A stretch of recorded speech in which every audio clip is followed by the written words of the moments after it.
Hello hi అండి, ఎలా ఉన్నారు అందరూ? నేనైతే చాలా బాగున్నాను. ఈరోజు నైట్ డిన్నర్ ఏంటో చూపిస్తారండి. వేడివేడిగా రైసు, గోకరకాయ మసాలా కర్రీ. చూడండి, గోకరకాయ, దాంట్లోకి ముద్దపప్పు.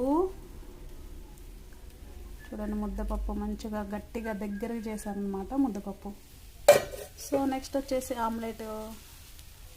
ఇవ్వండి నైట్ డిన్నరు. నిన్నైతే చికెను, ఈరోజు కూడా నాకు చాలా ఇష్టమైనది అనమాట. సో నైట్ డిన్నర్ ఇది. సో మీరేం చేసుకున్నారు కామెంట్ చేయండి. నెక్స్ట్ వచ్చేసి చపాతీ కూడా ఉంది. సో మీరేం తిన్నారు కామెంట్ చేయండి. నాకైతే ఎన్ని వెరైటీస్ చూడండి, ఎన్ని ఉన్నాయో. సో నా ఛానల్ అయితే సబ్స్క్రైబ్ చేసుకోండి. Thank you, bye bye, good night అందరు. చలి బాగా ఉంది, వేడివేడిగా తినండి.